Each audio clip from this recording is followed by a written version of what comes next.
All right. So, welcome to the PostdocTransformation Show live Q&A. And to prove that this is live, I would love to, say a couple of words. So, my name is Eleonore Soei-Winkels. I'm 42 years old. I'm a seasoned mom. I'm a seasoned professor of industrial and occupational psychology, but I'm also a seasoned career transition coach. So, especially for my graduate school, the Rupp University of Bochum, I have been conducting a lot of career transition courses and also workshops, live sessions. So everything that I share there, or almost everything I share there, I also give away for free in my, free email course or whatever. So I want you to, especially if you are an underrepresented, underprivileged, and underserved PhD student or candidate, I want you to have your own voice and to ask your own questions so that I can answer them. Right? So just to prove that I'm live, I want to sing you the music intro of my postdoc transformation show, which goes like this. Postdoc transformation, postdoc transformation, postdoc transformation. Okay, so that was my proof to be live. Like I said, I want to be celebrating today. Let's see.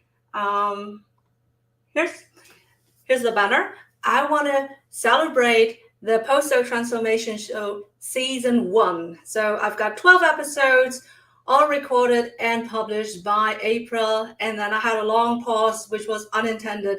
But actually, I'm building my Postdoc Transformation family first, and I have family reasons. So now I'm back on track, and I want to prepare for the Season 2. And that's why we celebrate the Q&A live sessions today, tomorrow, and the day after tomorrow on TikTok tomorrow and Instagram the day after tomorrow. All right, so today is LinkedIn and YouTube. Okay, good. Let's see. If you don't know me, like I said, you can find all my free stuff on www.postdoctransformation.com. And why am I posting, or why am I podcasting, so to speak? Because I wanted to find out a new way of reaching a global audience, especially the ones who are underprivileged, underserved, and underrepresented. And so I'm really happy to see so many listeners from all over the world. So raise your hand or even comment from where you are listening to. So we've got Belgium, Hong Kong, France, Ghana, Pakistan, Spain, etc. So etc. Sorry. So please comment from where you are listening in, and also comment your own questions, career transition related, of course, so that we can answer them during this show, live show, or tomorrow, or the day after tomorrow, right? So without further ado, I want to dig into the live Q&A part 1, which is answering pre-submitted questions, because in the last couple of weeks, I've been posting that I'll be doing this live session, and I got a couple of DMs, mostly DMs and not so much many comments, because I guess that if you are in the middle of the transition, or if you are just before that and contemplating about that, you probably don't want to unveil your plans to leap out of science, right? So it's like the nature of the content that you don't want to answer them or ask them in public. So that's why I got a lot of pre-submitted questions, and I disperse them throughout the live sessions tomorrow, today, and the day after tomorrow. And first of all, I want to invite you to ask your own questions so that we can answer them in the second leg of this live Q&A. All right, so let's see what we've got. Okay, so let's see.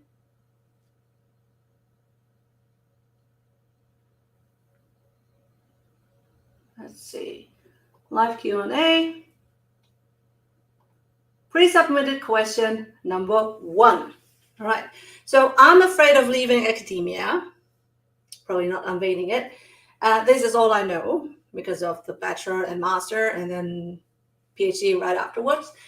So will I be bored, or will I be unsatisfied or uninspired by the intelligent people? The rather lengthy DM I just summarized like this. Well,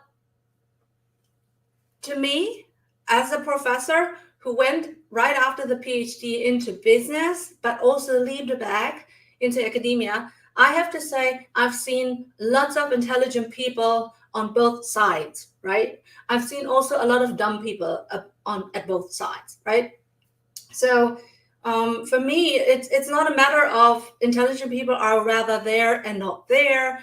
And a related question is also, the academics who are leaving academia are probably the second class who didn't make it to the top and something like that. And I strongly encourage you to think about these misconceptions, because you find people from all walks of life, from all intelligent, from the whole spectrum in both worlds. And the challenges that they have in the business world are definitely different to the ones who are the challenges in the science or in academia, right? So it's a different pace, it's a different impact on the people who are impacted, because it's decisions in business can make or break the projects, can make or break the salaries, can make or break the opportunity to earn your salary to support your families. And that means a decision or a challenge in business can be much more impactful than in science, where it's maybe more or less foundational and groundbreaking, but it's a long-term game. And also maybe your contribution is just one puzzle piece, and it's hard to discern your own impact in the research world. At least in my case, like, I knew that when I published my papers, only a couple, like 5 people would read my papers, and I didn't think that this was a lot of impact. And I thought that I would have much more impact in business, which I did. But then on the other hand, when I boomeranged back as a professor, I realized that I have much more impact with young, curious minds, with students in their bachelor and also in their master theses, that they can learn from me how I think it should be, based on my theoretical but also on the practical background that I gained. And just for the record, because maybe you don't know me, I was an IT strategy consultant in the years between my PhD of neuroscience and until I was appointed as a professor of industrial and occupational psychology. So in these couple of years, I gained a lot of IT and business experience, and which is why I'm also able to deliver all my free career services by automation, email marketing, and websites and everything like that. So for me, this is my hobby and I love it. And I think that this is how I share my privilege of becoming a professor, because this is actually a rare occasion. As a mom of 2 children, it's hard and it's also rare, and I acknowledge my privilege, and so I share that with you. All right, so I hope I answered your question. And if you want to think about people you are working with, then I recommend to you episode 1 of the PostdocTransformation show, because there's, I think, the number 7 or 8 is the question, not 7 or 6 is the question about the people you want to work for and with, your supervisor, but also your colleagues, and also your clients or your whoever is working with you. All right, so the next question would be then, let's see. What can I do with a PhD in XYZ? Well, this is a question that a lot of DMs had, like 4 or 5, I think, then they had a PhD in, I don't know, biotech or in humanities or in, I don't know, zoology, I think. And sometimes I ask, or sometimes I create a reel on that or a TikTok on that. So essentially the question is really, don't think about this just from the perspective of your degree and yourself. But instead, you need to think of the two perspectives, right? So just first one, and the second one is from the external point of view. So your employers or your potential employers aren't that interested in your degree, be it the bachelor, the master, or the PhD. But instead, they are thinking of what can you transfer from all your theoretical knowledge to make a contribution towards their real world business problems, right? So that makes you, that you need to be able to switch the perspective so that you can think of your skills as being, how can they be helpful for solving the problems in their daily business, right? So for this, I can also strongly recommend to you the episode number 4, which is the future of work. And just a hint, every semester I will record the future of work again and again, because that may change after half year or another year. So this is the episode that I also share with my own bachelor and master students, so that they can always have the newest future of work episode on their mind, right? So especially if you're thinking, what is your vision of life, right? Mine is, I want to build my postdoc transformation. So whatever I did after my PhD, according to my vision of life, which is building it family first, right? So I don't want to work 100% like nuts. Like, I'm not trading off one-on-one hours, but instead I try to leverage all my skills so that I can earn money in time windows that are more convenient for my kids and me, and also according to my whole life, right? So I want to ask you whether you are, do you want to be employed or do you want to become an entrepreneur? Because if you want to become an entrepreneur, you're thinking about it, at least, then you should also listen to the episode, let me see in my notes, number 10, I think, which is what makes a scientist a good entrepreneur, right? So like I said, don't limit yourself to your most recent degree, but instead also look into your PhD, master, but also bachelor. And these are all skills. And I want you to also think about them recurrently, because for me, becoming a professor of industrial and occupational psychology after a couple of years in IT was to, use and capitalize on my psychology content that I learned for my professorship. So it was buried. All my psychology knowledge and also my neuroscience knowledge was dead and buried for a couple of years in IT, because no one was interested in that. But still, I was able to reconnect and to revive that knowledge, allowing my students to understand these kind of concepts in the face of the business challenges, right? Okay, so now, let's also give out a thank you, because I said thank you and I wanted to not forget this. This postdoc transformation show is brought to you by myself, of course, but also I have a team, which is one in the background, one of my master students, Priscilla. If you are here or watching this replay, thank you. And also Elisa, who has been proofreading a lot of episode notes and the whole background of that. And the same goes out for David, because he also read a lot of things and he had a lot of great questions and also ideas, which I implemented. And so everything that you see behind the scenes, obviously is so visible in front of you. Obviously, everything was not built just on my knowledge, but also on the input of my postdoc transformation community, especially the team. So thank you again. All right, next question up.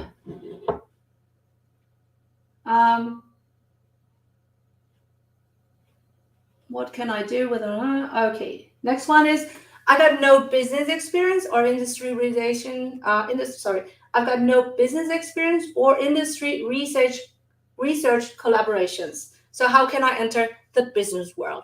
Well, yeah, that's a good question, because that obviously comes from someone who is almost towards the end of the PhD and has no research collaborations with industry partners.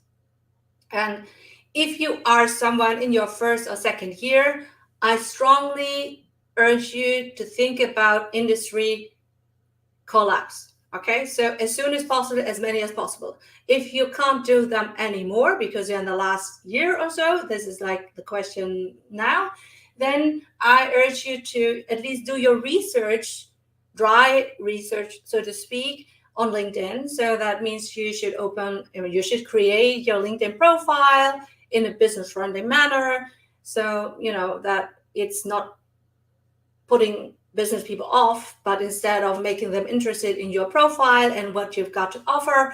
And then once you have that, you can start to not stalk, but instead research and find people who are maybe helpful for your orientation. That doesn't mean that you have to ask them right away, but instead you can follow them, and you can ask maybe, or you can comment nice and smart questions and smart comments on their posts and everything, so that it's becoming a warmer audience for you.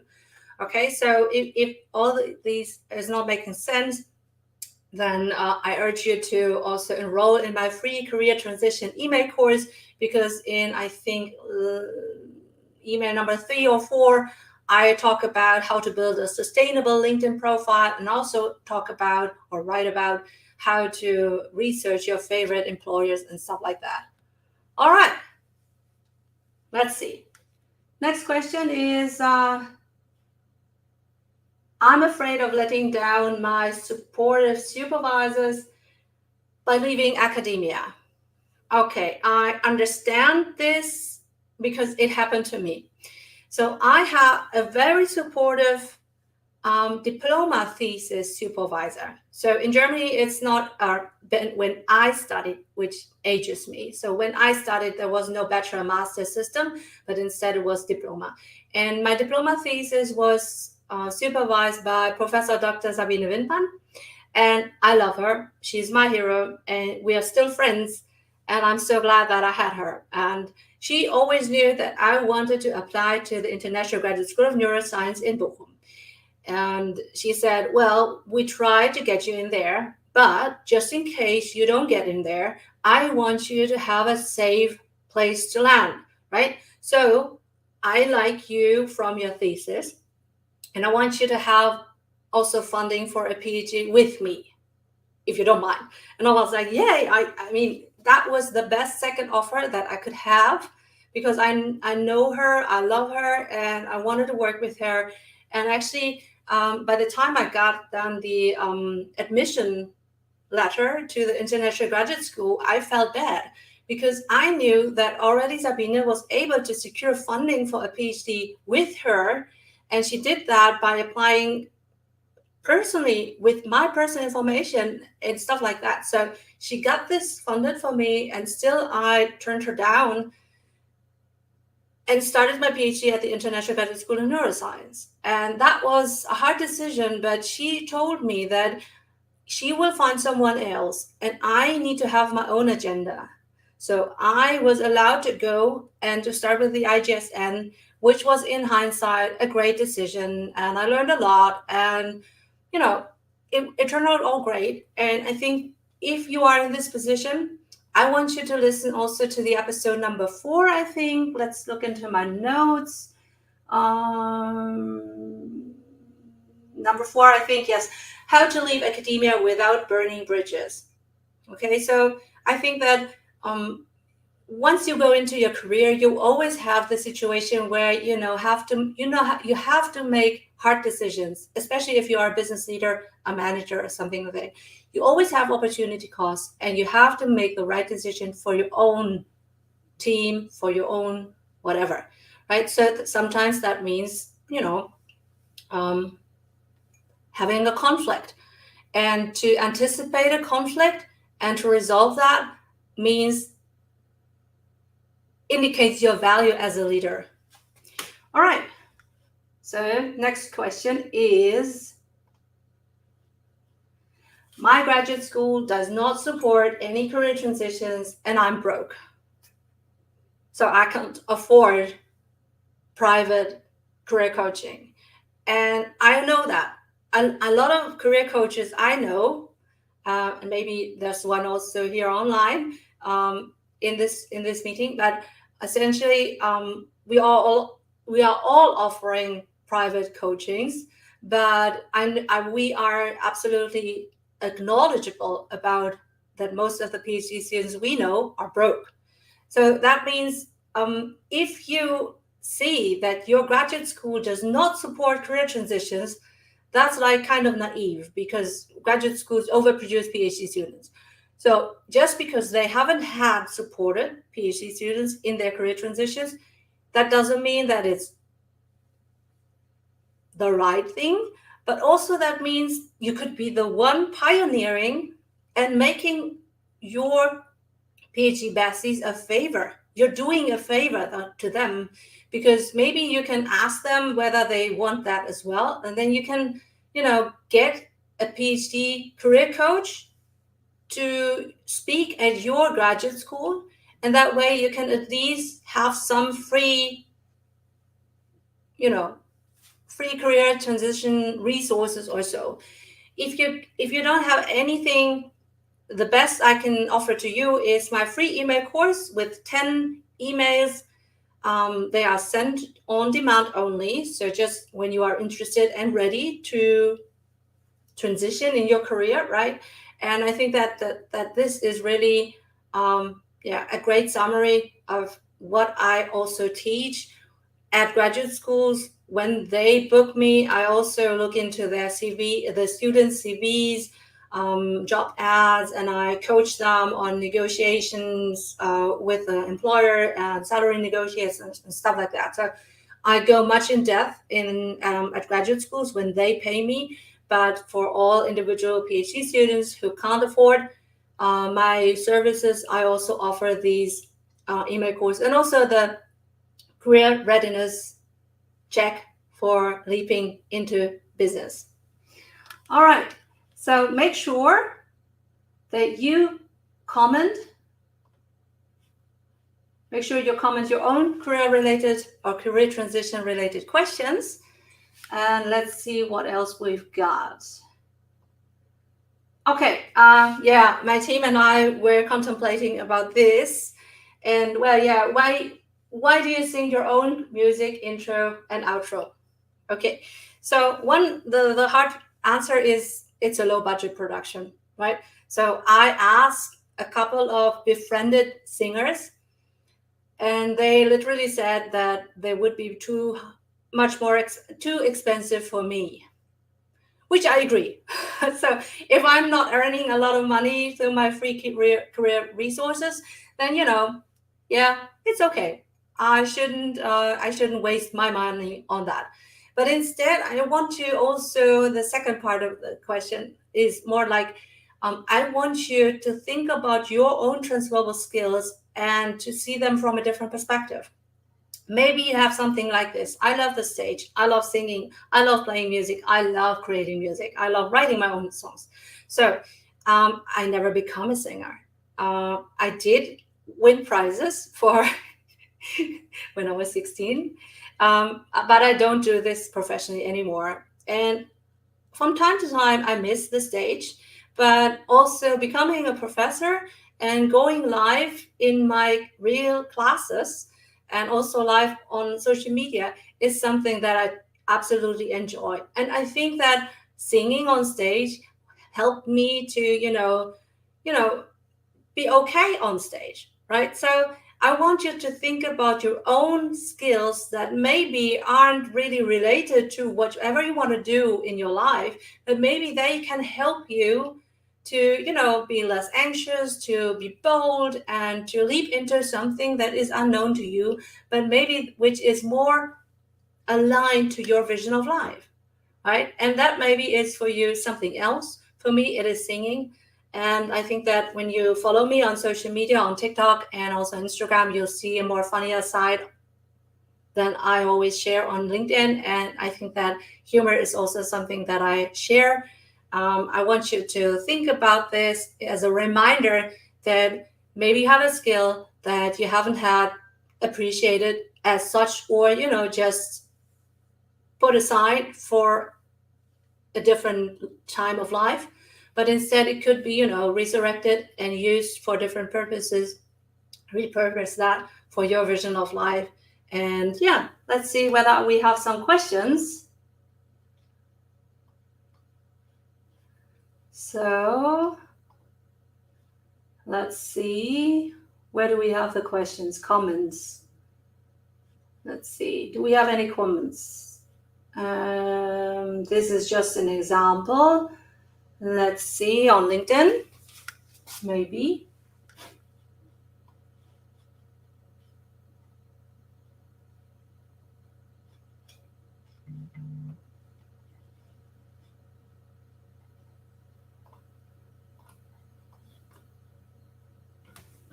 I can't see any questions at the moment.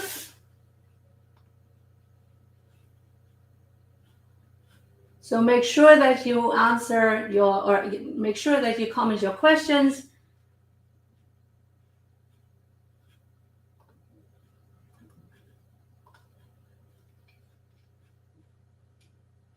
If you are unsure to answer or to ask your questions, I can strongly recommend to you to also join tomorrow's or the day after tomorrow's LinkedIn and TikTok and Instagram live sessions, so that you can answer questions, pre-submit them, and I will also answer them right away at the beginning of the show. So make sure to do that, because all replays will be available as well on the different platforms, obviously. So this one will be available on LinkedIn and also YouTube. And tomorrow's session will be hopefully also available on TikTok live replays and Instagram, I know for sure. So if you don't have any questions, see you. Bye-bye. Oh, do you want to sing? Do you want to sing along? So that's like postdoc transformation, postdoc transformation, postdoc transformation. Invest into your doctorate according to your vision of life. PostdocTransformation. Bye-bye.